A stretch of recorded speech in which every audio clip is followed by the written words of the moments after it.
बिस्मिल्लाहिर्रहमानिर्रहीम अस्सलाम वालेकुम नाज़रीन। पॉलिटिक्स ऑफ पाकिस्तान में खुश आमदीद। सियासत का जो माहौल है उसमें बड़ी हलचल है। पाकिस्तान के सियासी माहौल को इतना गरमा दिया गया है कि जो सियासतदान हैं वो भी परेशान है, जो आवाम है वो भी परेशान है। हुकूमत का दावा है कि अपोजिशन के कुछ लोग हुकूमत ने अपने साथ में ला लिए हैं और 7 से 8 लोग हुकूमत ने अपने साथ में लाकर इसलिए साथ में लाए हैं ताकि तहरीक अदम एतमाद के अंदर उनको कामयाबी ना मिल सके। अब अगर अपोजिशन को कामयाबी नहीं मौलाना फजलुर रहमान बड़े कमिटेड हैं। वो कहते हैं हमने प्लान बी तैयार करके रखा है और इस प्लान बी के अंदर हम डिस्कशन हमारी जारी है और हम देखेंगे कि इसके अंदर हमने क्या तैयारी करनी है और हिकमत अमली क्या अपनानी है। उसके अंदर रियासती इदारों का भी नुकसान हो सकता है, रियासत का भी नुकसान हो सकता है, क्योंकि कोई भी अपोजिशन जब प्लान ए के अंदर कामयाब नहीं होती तो फिर वो हुकूमतों को नुकसान पहुंचाने के लिए प्लान बी जो है वो तैयार करती है। उस प्लान बी के अंदर रियासतों को भी नुकसान होता है और सियासतदानों को भी नुकसान होता है।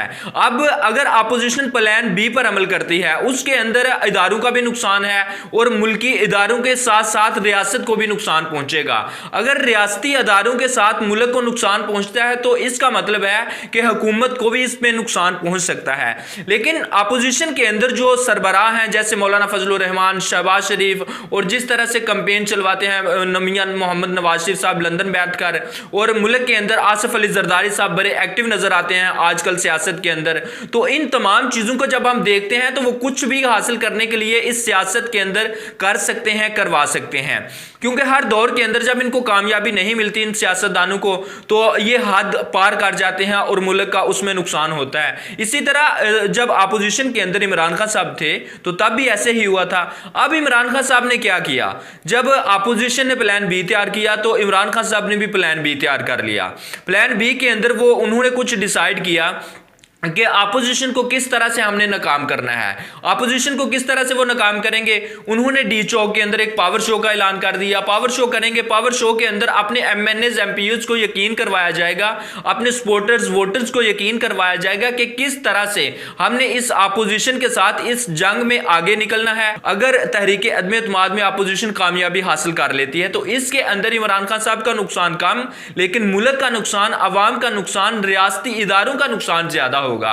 कोई भी हुकूमत हो उसका टेनोर मुकम्मल होना चाहिए, जमहूरी तरीके से हुकूमतों को गिराया जाना चाहिए, लेकिन इस तरह जो खरीदो फरोख्त करके हुकूमतों को गिराया जाता है इसके अंदर अवाम का नुकसान होता है। आखिरी जो दिन होते हैं उसके अंदर किसी भी हुकूमत ने काम करने होते हैं, अवाम के लिए भी, इदारों के लिए भी, जितने भी तरक्की और बहाली के काम होते हैं वो तमाम इन्हीं 1-2 साल में होते हैं। तो इन्हीं 1-2 सालों के अंदर हुकूमतें गिरा दी जाती हैं, जिस वजह से पाकिस्तान बांग्लादेश से भी आज पीछे है।